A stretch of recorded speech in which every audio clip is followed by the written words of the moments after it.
community development. What started out as a record 14 candidates vying for Chicago's top seat has been whittled down to 2 opponents. Tuesday's runoff for mayor pits longtime political insider Toni PRECKWINKLE against former prosecutor Lori Lightfoot, who's never held public office. In either outcome, Chicago will make history by having its first black female mayor. The winner will become the 8th black woman to serve as mayor of a major U.S. city. The 2 of them are very smart women, so this is great. I mean, this is an incredible time for Chicago. The racially divided city is 30% black, but neither candidate had overwhelming support from the black community.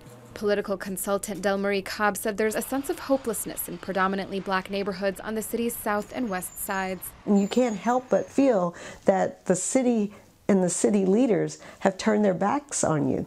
And so just another person, just because they look like you, doesn't necessarily mean they're going to be for you. Across the city, many voters are tired of Chicago's machine-style politics and want a change. I'm ready for someone new to come in. I'm ready for fresh, new, bright, eager ideas. She is the manifestation of the machine now in Chicago. If you're going to be a leader. Lightfoot, who would also become Chicago's first openly gay mayor, has positioned herself as an outsider against PRECKWINKLE. She's been a politician for decades. And what I ask people is, how's your life been? It's gotten better over the time that she's been in exalted office? And universally the answer is no. Now the machine's been in decline for a while, but it still has a grip on certain things.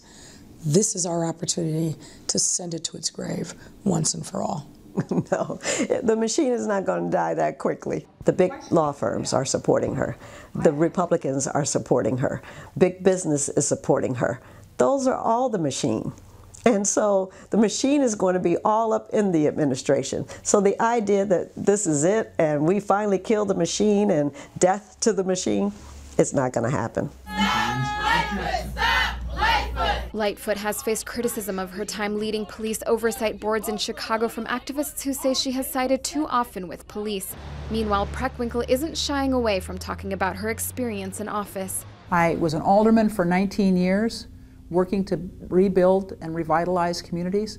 I have been president of the Cook County Board of Commissioners, doing the tough work of transforming institutions, our public health system and our criminal justice system, for the last 8 years. You know, it's easy to talk about change, it's hard to actually do it. Her supporters agree. I know from fact the work that she has done, the abilities that she has, the actual outcomes versus the concept of what we will do. We know what she has done. Chicago has only ever elected 1 black mayor, Harold Washington Jr., in 1983. His predecessor, Jane Byrne, is the only woman to have served in the role. On Wednesday, the city will have a new face at the helm. Noreen Nasser, The Associated Press, Chicago.